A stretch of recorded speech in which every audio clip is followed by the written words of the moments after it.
আসসালামু আলাইকুম রহমতুল্লাহি বরকাত। আলহামদুলিল্লাহ ওয়াসসালাতু ওয়াসসালামু আলা রাসূলিল্লাহ ওয়া আলা আলিহি ওয়া সাহবিহি আজমাইন, আম্মা বাদ। সম্মানিত প্রিয় সুধী, শর্টকাট হাদিসের কোর্সে আপনাদের স্বাগত জানাচ্ছি। আহলান ওয়া সাহলান ওয়া মারহাবা, বারাকাল্লাহু ফিকুম ফিনা জামিআন, যাদানাল্লাহু ইয়্যাকুম ইলমান নাফিআ ওয়া রিজকান তাইয়্যিবান ওয়া আমালান সালিহা। সবাইকে সুস্বাগত জানিয়ে আল্লাহর প্রশংসা জ্ঞাপন করে আমরা শুরু করছি। আমরা আলোচনা করতেছিলাম ইসলামের অতীব গুরুত্বপূর্ণ অত্যন্ত চমৎকার কিছু হাদিস, যার মাঝে সংক্ষিপ্তভাবে পুরো ইসলাম চলে এসেছে। তো আমরা আলোচনা করেছি, এই আলোচনা আমাদের চলমান রয়েছে। প্রখ্যাত ইমাম আবু দাউদ রাহিমাহুল্লাহ, ওনার সেই চমৎকার উক্তি আমরা তুলে ধরেছি। তিনি বলছেন, দ্বীনের ফিকহ 5টি হাদিসের মাঝে গণ্যমান, 5টা হাদিসের মাঝে রয়েছে। পূর্বে ওনার বক্তব্য তুলে ধরেছি, ওনার 2টা বক্তব্য রয়েছে এই প্রসঙ্গে। তো এই বিষয়ে আমরা 2টি হাদিস তুলে ধরেছি। আল হালালু বাইয়িন ওয়াল হারামু বাইয়িন, এটা পূর্বে আলোচনা হয়েছে, সেটা আমরা পুনরায় বলি নাই। তো এরপরে লা দরারা ওয়ালা দিরারা, ক্ষতি করা, নিজে ক্ষতি করা, পরস্পর ক্ষতি করা, ইচ্ছা অনিচ্ছায় ক্ষতি করা, এটা নিষেধ করা যাবে না। আল্লাহ কিংবা তার রসুল মানুষের ক্ষতি হবে এমন কোনো বিধান আমাদেরকে দেননি, সেটা আমরা তুলে দেওয়ার চেষ্টা করেছি। এরপর যে হাদিসটি ইমাম আবু দাউদ রাহিমাহুল্লাহ বলেছেন, সেটা হলো সহিহ মুসলিমের হাদিস। আনাবি রুকাইয়াতা তামিম ইবনে আউস আদ-দারি রাদিয়াল্লাহু আনহু আন্না নবী সাল্লাল্লাহু আলাইহি ওয়াসাল্লাম ক্বালা। হাদিসটি বর্ণনা করেছেন প্রখ্যাত সাহাবী তামিম আদ-দারি রাদিয়াল্লাহু আনহু। তার কুনিয়ত উপনাম হচ্ছে আবু রুকাইয়া। তামিম আদ-দারি, তার কুনিয়ত হচ্ছে, উপনাম হচ্ছে আবু রুকাইয়া। তো নবী সাল্লাল্লাহু আলাইহি ওয়াসাল্লাম বলেছেন, আদ-দীনু আন-নাসিহাতু, দিন হচ্ছে আন-নাসিহা, কল্যাণ কামনা করা। দিন বলতে কল্যাণ কামনা করা। কুলনা লিমান, সাহাবীরা বলেন, লিমান ইয়া রাসূলুল্লাহ, ইয়া রাসূলুল্লাহ, কার জন্য কল্যাণ কামনা করা হবে? রাসূল বললেন, ক্বালা লিল্লাহি ওয়া লিকিতাবিহি ওয়া লিরাসূলিহি ওয়া লিআইম্মাতিল মুসলিমিন ওয়া আম্মাতিহিম। কল্যাণ কামনা করতে হবে আল্লাহর জন্যে, আল্লাহর কিতাবের জন্যে, আল্লাহ রাসূলের জন্যে, মুসলিম নেতাদের জন্যে এবং জনসাধারণ সকল মুসলিমদের জন্য। হাদিসটি সহিহ মুসলিম এসেছে, সহিহ মুসলিমের 2বার এসেছে, 55 এবং 95 নম্বর হাদিস। হাদিসটি ছোট কিন্তু অত্যন্ত গুরুত্বপূর্ণ। এর মর্মার্থ ব্যাপক, বিশাল মর্ম এর মাঝে নিহিত রয়েছে। এই হাদিসের প্রথম বিষয় হচ্ছে আদ-দীনু আন-নাসিহা, দিন মানে কল্যাণ কামনা করা। তো নাসিহা এর মূলত অর্থ হয় ইখলাসুস শাই, একনিষ্ঠভাবে কিছু করা, একনিষ্ঠভাবে কারোর জন্য কিছু করা, এটা হলো নাসিহা, কল্যাণকামী হওয়া। তো এখানে প্রথমে বলা হলো যে আল্লাহর জন্য কল্যাণকামী হওয়া। আল্লাহর জন্য কল্যাণকামী কিভাবে হবে? এর অনেকগুলো উপায় রয়েছে। তো এখানে বলছে আল্লাহর জন্য কল্যাণকামী হওয়া মানে মুহাম্মদ সাল্লাল্লাহু আলাইহি ওয়াসাল্লাম তিনি বলছেন 2টা বিষয় কি এখানে রয়েছে। একটা হলো ইখলাসুল ইবাদাতি লাহু, একনিষ্ঠভাবে আল্লাহর ইবাদত করা। সমস্ত ইবাদত আল্লাহর জন্য করতে হবে ইখলাসের সাথে, শিরিক মুক্ত হয়ে। তিনি 2 নম্বর বিষয় বলেছেন, সেটা হলো আশ-শাহাদাতু লাহু বিল ওয়াহদানিয়্যাতি ফি রুবুবিয়্যাতিহি ওয়া উলুহিয়্যাতি ওয়া আসমাইহি ওয়া সিফাতিহি। এই সাক্ষ্য দেওয়া আল্লাহ যে এক ইলাহ, এক মাবুদ,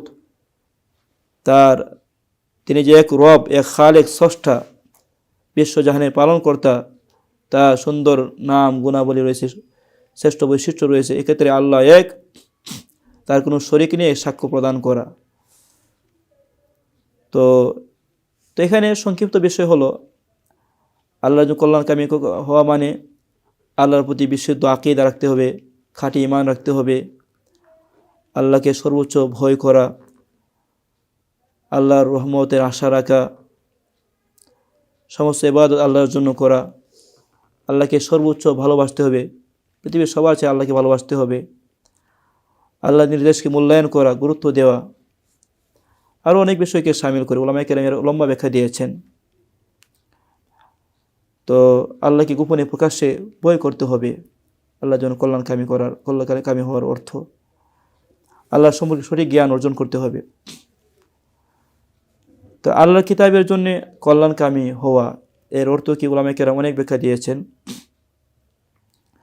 তো আল্লাহর কিতাবের জন্য কল্যাণকামী হওয়া মানে আল্লাহর জন্য কল্যাণকামী হওয়া। তো আল্লাহর কিতাবের জন্য আমরা কীভাবে কল্যাণকামী হব?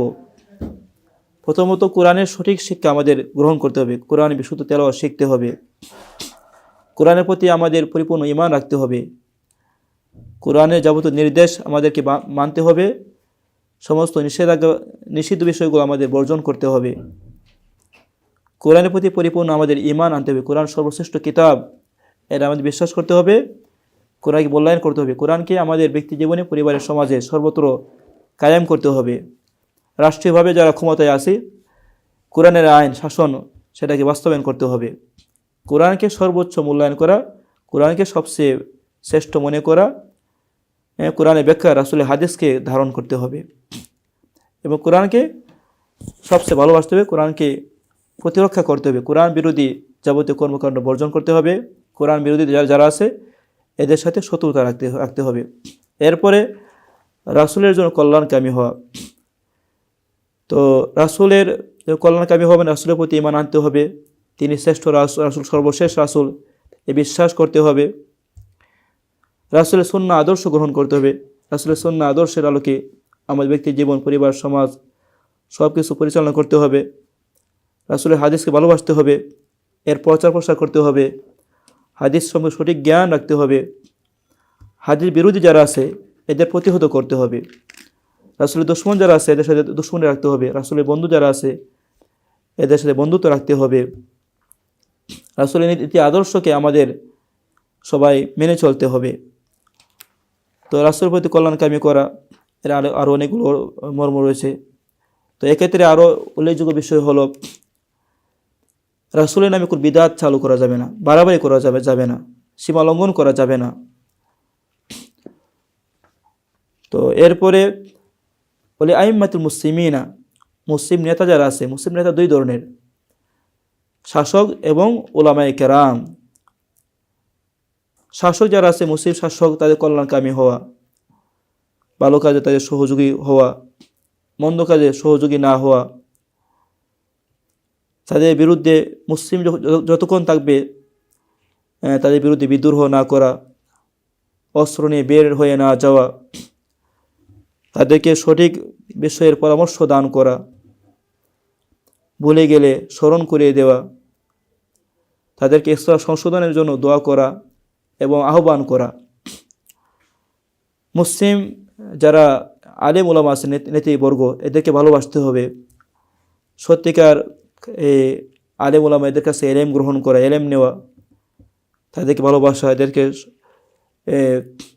মূল্যায়ন করা, সম্মান করা, এদের সাথে বেয়াদবি না করা, কোরআন সুন্নাহ ভিত্তিক তারা যে ফায়সালা দেয় সেগুলো মেনে নেওয়া, এদের জন্য দোয়া করা, ইত্যাদি ইত্যাদি বিষয়। এরপরে ওয়া আম্মাতিহিম, জনসাধারণ যারা আছে এদের প্রতি কল্যাণকামী হওয়া। তো মুসলিম ভাইদের প্রতি কল্যাণকামী হওয়া এর অনেকগুলো সিস্টেম হতে পারে। সর্বোচ্চ কল্যাণকামী হবে মুসলিম ভাইদেরকে সঠিক দাওয়াত দেওয়া, ঈমান, আমল, তাওহীদের দাওয়াত দেওয়া, বিশুদ্ধ আকীদার শিক্ষা এদেরকে দিয়ে প্রদান করা, সঠিক এলেম এদের মধ্যে বিতরণ করা, বিপদে আপদে তাদের পাশে দাঁড়ানো। নিজের জন্য আমি যা পছন্দ করি আমার ভাইয়ের জন্য সেগুলো পছন্দ করতে হবে। আল্লাহ রাসূল হাদিসে বলছেন, সহিহ বুখারী মুসলিমের হাদিস, লা ইউমিনু আহাদুকুম হাত্তা ইউহিব্বা লিআখিহি মা ইউহিব্বু লিনাফসি, তোমাদেরকে মুমিন হতে পারবে না যতক্ষণ না নিজের ভাইয়ের জন্য সেগুলো পছন্দ করে, নিজের জন্য যা পছন্দ করে ভালোবাসে, নিজের জন্য যা ভালোবাসে তার ভাইয়ের জন্য সেগুলো ভালোবাসতে হবে। এই জন্য মুসলিম ভাইদের হিতাকাঙ্ক্ষী হওয়া, তাদের দুর্নাম না করা, তাদের বিরুদ্ধে অবস্থান গ্রহণ না করা, বিপদে আপদে সুখে দুঃখে তাদের পাশে দাঁড়াতে হবে, তাদের মুখে হাসি ফোটাতে হবে, অসহায় মানবতার পাশে দাঁড়াতে হবে, মুসলিমদের হিতাকাঙ্ক্ষী হয়ে কাজ করতে হবে, মুসলিম উম্মার জন্য আমাদের দোয়া করতে হবে। আল্লাহ তাআলা আমাদের তৌফিক দান করুন। সংক্ষিপ্ত ব্যাখ্যা আমরা তুলে ধরলাম। সবাইকে শুকরান জাযীলা ওয়া জাযাকুমুল্লাহু খায়রা ওয়া আখিরু দাওয়ানা আনিল হামদুলিল্লাহি রাব্বিল আলামিন।